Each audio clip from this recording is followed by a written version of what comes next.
Well, almost.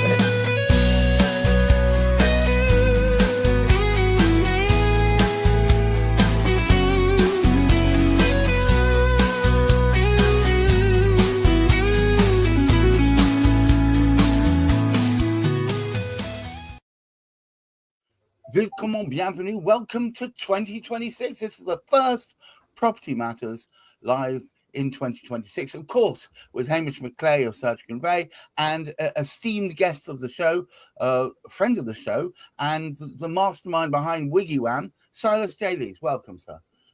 And we talk on this channel as we do on many other channels. Good. I can see there's a flush of people popping in, and thank you for waiting for us. We talk on this channel about things that affect property matters in general terms.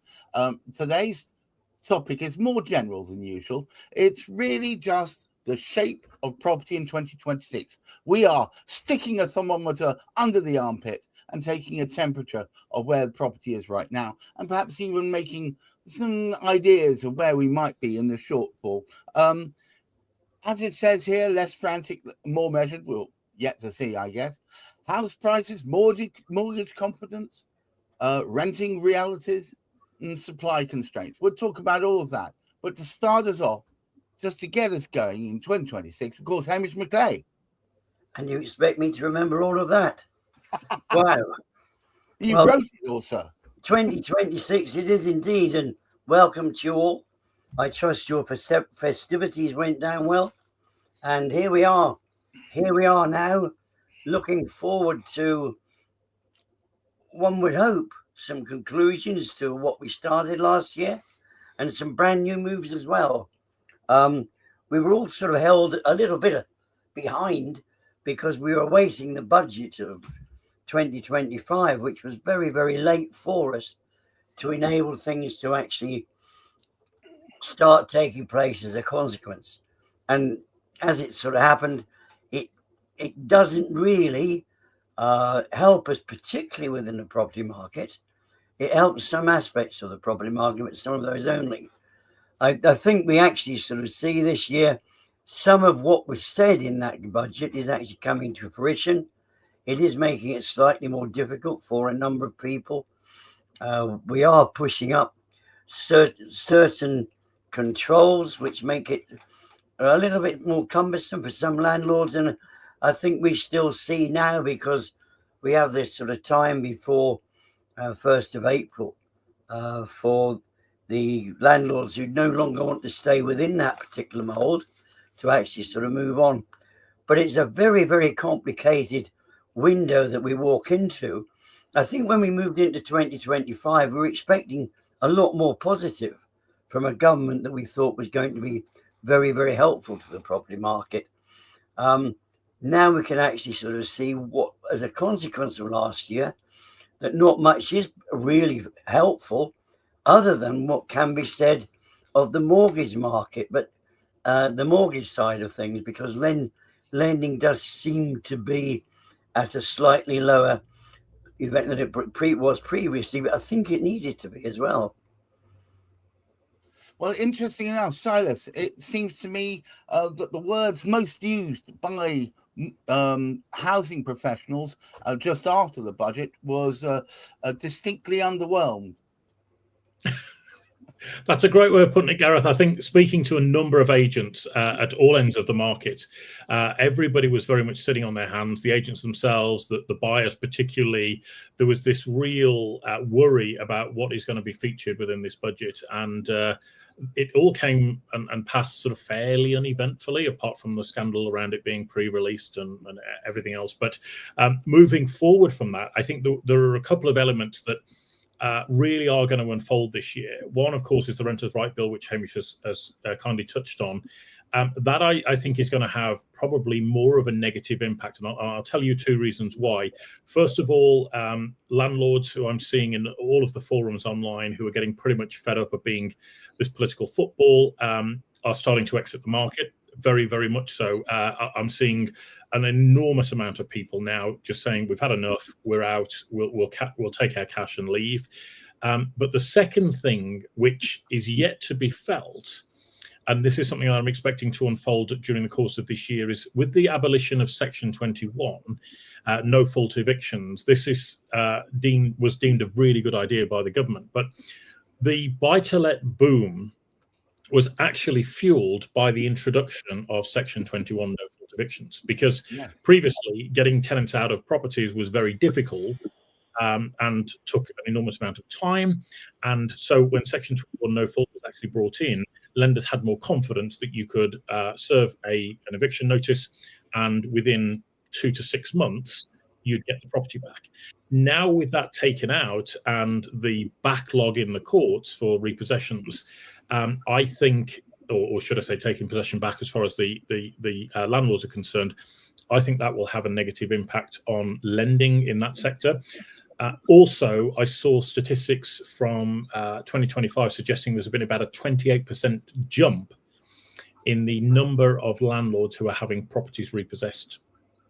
So the business model isn't working. They can't get a tenant out. Their financial situation has gone south. And so we're seeing a lot more properties being taken back by lenders, significantly more than residential markets. So, a lot of stuff in a state of flux at the moment. It seems to me that it becomes much more onerous if you are going to be a prospective landlord, if you don't have the ability to get rid of either errant tenants or downright horrendous tenants. If you've got that ability, why would you put yourself in the front of the cannons?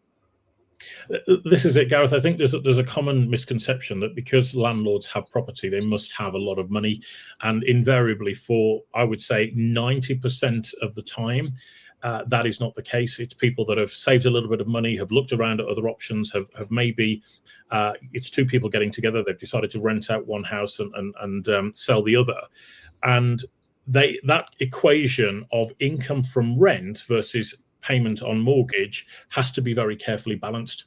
And it only takes 2 or 3 months of a tenant not paying that mortgage for that equation to start falling over, particularly if you've got multiple properties.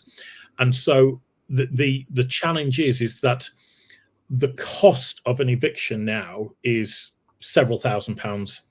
And if the tenant's not paying rent and they've trashed the property, I'm seeing landlords £20,000 to £40,000 or more in the hole just to get their property back. And then they've got to make the decision, do I refurbish it and then rent it out again, or do I just say, forget this? And it's important not to put all the blame at the tenant's door. There are lots of very good tenants. I've personally rented for tenants for 10 years or more, never put the rent up. They've been amazing people. We provide a good home. We deal with maintenance. They provide the rent. Everything's happy. But Silas, while you said that, you said you never put the rent up, right? Yeah, well, that's not stepping in line with inflation. And that meant a very good friend of mine who was a fashion designer in the 80s bought herself a brace of houses in the centre of London, never put the rent up, now is struggling to cover the mortgage, even with the payments coming in. It just takes one of them to not pay, and suddenly she's in the hole. Exactly right. And this is the side that isn't really talked about. It gets great headlines to say we're giving tenants a safe space, a safe roof over their head. But actually, I think it's going to have the opposite effect. I think there's less rental stock available. And as a consequence, rents are going up and up and up. And that's not good for tenants. Hamish, it just appears to me that it seems to be one step forward from one perception, but 2 steps back if you look at it from the side of the landlord. Oh, yes. I mean, this wasn't meant to be specifically about the landlord, but something that would pull it all in perspective. And we'll see, this will be the subject of another podcast we put out, whether we put it under property matters or whether we put it under our property quorum. It might be better put under property quorum, because we have a situation now where a tremendous amount of land was sort of built running up as we were going through the 20s, as we were sort of, from 2011 through to 2019, just as COVID started. And a massive amount of land was purchased then at prices which were deemed to be a good price in view of the fact that there was the possibility of development, sometimes had outline planning permissions and all the rest of it. and as a consequence, it was slightly overpriced at the time. Right. Now, since that particular sort of day, they were also purchased with a much higher interest rate than we currently are enjoying. And of course, if they happen to be in a fixed interest rate, sort of all the worse. Hopefully, they're trying to move things. But what has actually sort of happened? Those developments did not move forward. We had COVID, which pushed everything back by 2 to 3 years. That and a combination of certain other factors, change of government, all these other various things. There's an awful lot of land out there which isn't worth the same as it was. Yes, all been highly overpriced, and as you say, is at that those fixed, relatively high interest rates. That's right. Now the big challenge with that is when it comes for a builder to start producing properties, they would be looking at saying something that they would be looking to be able to sell down south here somewhere in the region of £375,000 to £4,000. People can't afford that value in the property any longer. No. And it's costing that much more on the manufacturing side. So the land is reduced and the cost has increased. So it's not as good a position to be in. So we will not see as many new properties coming on board. And we might actually we'll save it actually, because there's all sorts of dramatic things that can happen as a consequence. In fact, that gets very, very deep indeed, because it does lend itself to really what I was going to speak about relative to landlords. It does put it in a position, if these particular properties are losing, if they're losing out and people aren't able to rent them out, because they're not sort of changing hands as much as we would like. So that's slowed down. When you look at it, if there was 25 properties on the market in a particular sort of council area before this budget, we've probably now got 50 of them. Now that devalues the vice, what that is, and the people will be sitting waiting. Oh, think if I hang on for a little longer, and this will be the corporate one, people, of course, they can actually make a killing on the buying up of 20 of these properties at a time, or 10 of these properties at a time, and they will push up, of course. Yes. They will actually sort of push up, of course, the cost to the poor old person that's sort of buying it. So there'll be few of those properties moving onto the market, and they will be wanting to be soaked up by those, as I said, those particular buyers, rather than the individual buyers that want to be able to buy but couldn't afford to buy anyway, because the cost is a little bit over the top for them. So there's a little in there. Yeah. Friend of the show, Hamish and I both know so well, Chris Gilson of Route Home, a gentleman who has spoken about the fact that there's a lot of exits from accidental landlords, as it were, because of all this nonsense happening, and B, he's talked about we are entering generation rent in the corporate style form like they have in Germany, where there's only a few corporations, huge companies, like Hamish said, who are buying up the land, developing them or redeveloping flats, and then you end up paying to a nameless, faceless landlord. These are the conditions, take it or leave it. And this is where we're heading, are we not? That's a great observation, Gareth. And many years ago, we looked at this as statistics around the advent of corporate landlords operating a lot of property in Germany. And I have to ask the question, is that really the model or the type of landlord that the average tenant would actually want? It's a faceless corporation, doesn't really care about you as an individual. You're a number, you pay the rent or you get out. And Pete says no. Yeah, exactly that. But also more importantly, that they will have the armies of lawyers that will get you out of that property pronto, whereas a a soft landlord like myself might be a little bit more willing to hear the sob story and say, do you know what? Don't worry about that. Pay your rent when you've got it, or we can spread it over 6 months or whatever it might be, because there's a benefit to working with the tenant to keep them in the property and keep that rent coming in. I'm not convinced that model is what the British public will actually desire in the long term. Oh, I'm certain it isn't. But is it? We get the property landscape that we worth or we deserve, I think, and we deserve it because we voted this government in, did we not? Well, some people voted this government in. I think I've yet to find many people who will admit to that, but certainly some people have. And I think, look, it's fine to look at a government policy. One of the biggest things that I'm noticing is the proposals for reform around the housing market, which is another topic we could get into. But if you look at the history of the number of housing ministers we've had since 2010, we've actually had 18 different housing ministers. Good Lord. Now, that's doesn't matter whether it's Conservative or Labour. The fact of the matter is we need somebody in that position for a longer period of time who's actually going to drive forward the change that's necessary and sensibly, and somebody that's been in the industry and knows what they're talking about. And sadly, I don't have a lot of hope around some of the members that have put themselves forward for that task. So that is something that we need to be mindful of with these reforms. Particularly, I'm seeing a lot of feedback coming through from major organisations around the reforms for home buying and selling. And with the greatest of respect in the world, a lot of these bigger organisations, the ones that should have the answers, don't. And then that leaves the government open to the ears of those that have half an answer and may be in danger of being pushed down a route of shall we say, digitization, which isn't actually going to solve all of the problems. The real true problems are being masked over and ignored because those are deeply profitable to keep them in the current system.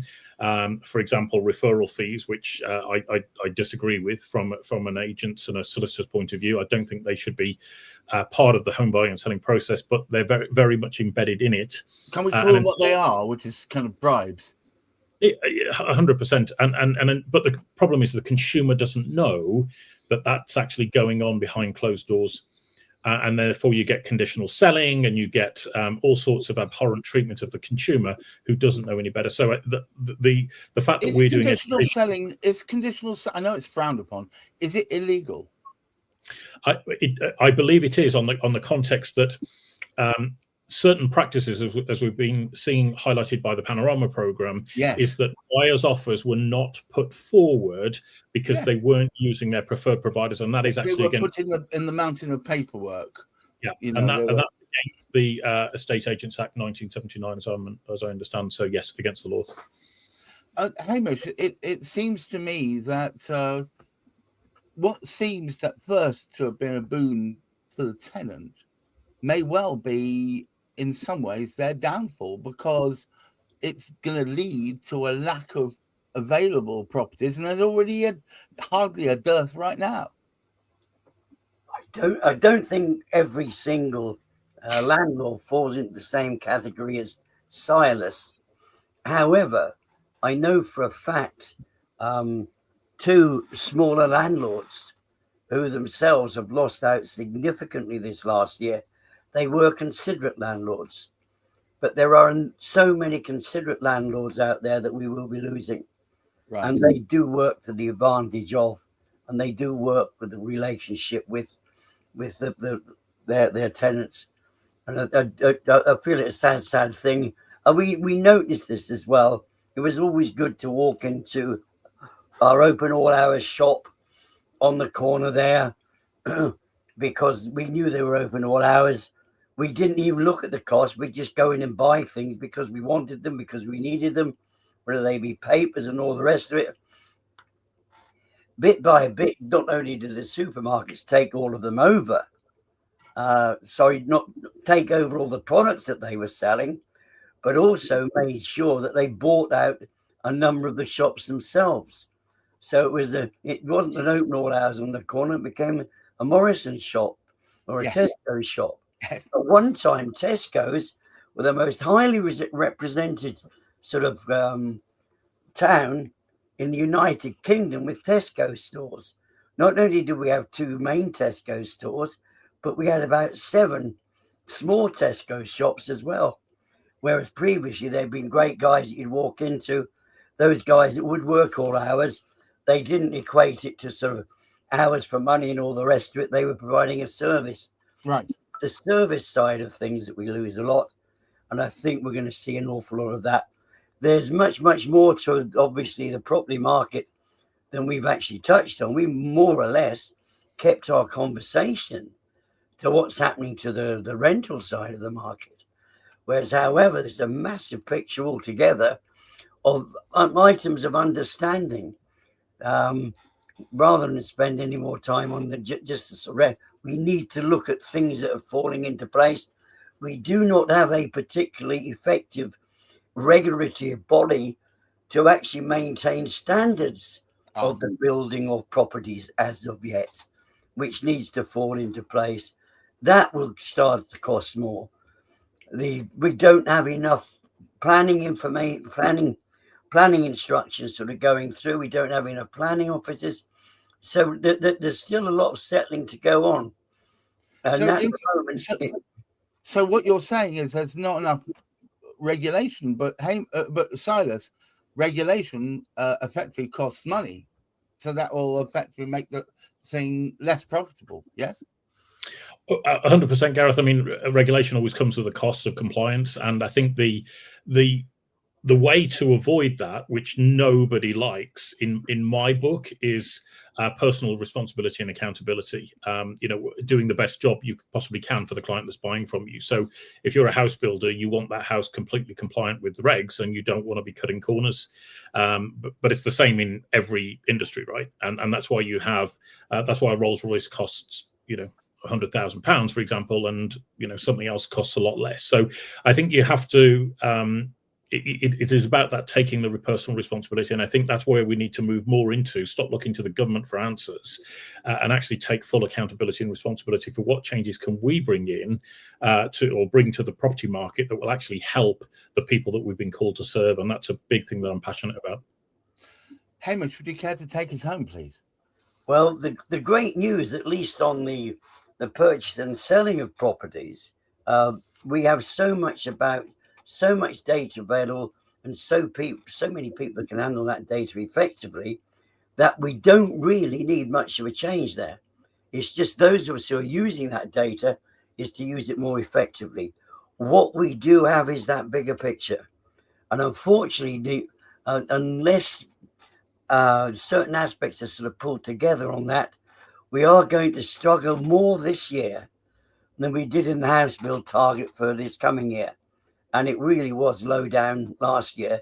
And with a lower number of the planning permissions already being granted, we've really got to find a way of getting those planning permissions through, which is a great introduction to our conversation we're going to be having on Thursday morning in Property Quorum, which is when we speak about, with a change in planning, the way planning is operating, are those poor NIMBYs, those being the people not in my backyard, are they losing the opportunity to bring up a valid objection to developments in their place? So Silas joins us for that conversation as well. Excellent. But it is an interesting one. So that's Thursday morning at 10. There we go. We've started off this year with a bang. Thank you so much, Silas, for bringing your sage viewpoints to the fore, and Hamish for making sure we steer a solid line, even if the property market itself isn't. Until tomorrow. Tomorrow is It's a Kind of Magic, IPSA, where we celebrate all things independent personal search agents do and why they do it and what they do it for. Again, another view of the year forward. And then on to Property Quorum on Thursday at 10 o'clock, where we're joined by Silas. Hamish, will Juliet be with us on Thursday? She's hoping to be. I do hope so. And once more, we're going to be talking about, probably from the other side, more purchasing and what really affects the marketplace. And then on Friday, we're finishing off with cladding matters, which is at the moment, I'm very pleased to say, kicking up rather a storm. New piece of music to be released then, which I hope you all enjoy. And also, Steve will update us on the moving and the shaking as to do with everything to do with Paz and the furore around that. Until tomorrow, I wish you all a cheery goodbye. Please try and keep your feet on the ground, reach for the stars, and please preserve at all costs your mental health. Until then, bye-bye.